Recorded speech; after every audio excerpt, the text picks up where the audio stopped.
Hello and welcome to Torres Consulting Video News.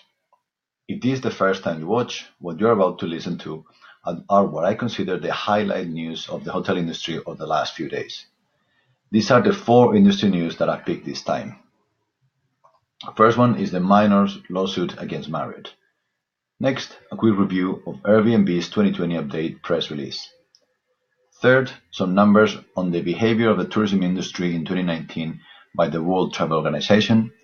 And finally, a comment on the new CityBook app by Booking.com. Let's start with minors versus Marriott, or the owner versus operator, the case that can set a precedent. This actually came up into the news months ago, around September 2019, when Minor, which owns a couple of hotels operated by Marriott, launched the case. They claimed that certain specifics, such as the Bonvoy Stays, which is Marriott's loyalty program, let guests stay paying rates which are lower than the market price, and leaves them on the losing side as owners. Based on it, they asked for a compensation or to cancel the contract with Marriott. The case has come up into the news because the lawsuit is likely to be heard in court, and with Minor being Thai and it happening in a Thai court, if they win, it could set a major precedent in the industry. So we have to stay tuned on that. Next one is the 2020 Airbnb update. On this press release, Airbnb highlights the main news from the last few months and what is to come this year. It's very US focused, but there are some interesting points, such as the building trust part. Initiative launched to create a better relation between Airbnb, the hosts, and even the neighbors, with new and improved ways to communicate with them. It also shares a round number. Hosts earn $100 billion renting their properties in 2018. Considering Airbnb takes a 20% commission for each stay, that'll be around $20 billion for Airbnb from those transactions. Third one, tourism, a very healthy industry. On this piece by eHotelier Insights, based on the report by the World Travel Organization, the WTO, one can see how the tourism industry has grown globally for the 10th consecutive year.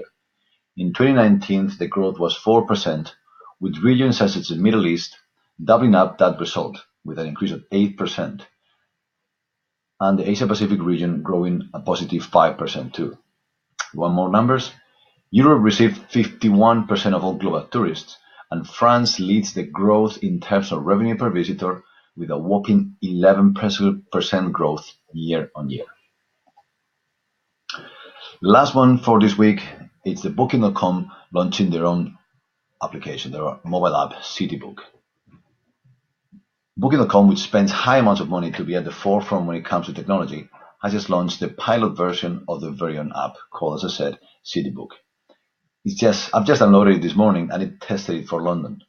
On it, one can book tickets for the main attraction and has information on outlets to visit or eat.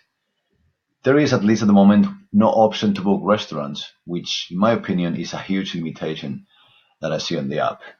In a way, it has reminded me of the Handy mobile experience. For the ones not familiar with it, Handy is a mobile device you can find in your hotel room, predominantly in Asia, with over 700,000 phones installed.